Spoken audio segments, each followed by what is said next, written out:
Here I have Vodafone Smart Platinum 7, and today I'm going to show you how to enable Do Not Disturb mode on this device. So first of all, you have to go to the upper bar, and here you have this button Do Not Disturb. You can also go to the more settings of this mode, and here you can manage, for example, priority only allows, which notifications you will get during this mode. For example, you can manage reminders, events, you can manage messages, for example, from anyone, from contacts only, from shared contacts, or from nobody. The same goes for calls. And there's also an option repeat callers. If the same person calls a second time within 15-minute period, allow it.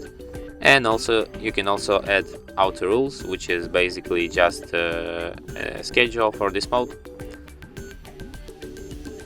When you select when it will when the not disturb mode will start and will end, and it's basically just a schedule.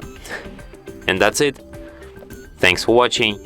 If you find this tutorial useful, don't forget to hit that like button and subscribe to our channel.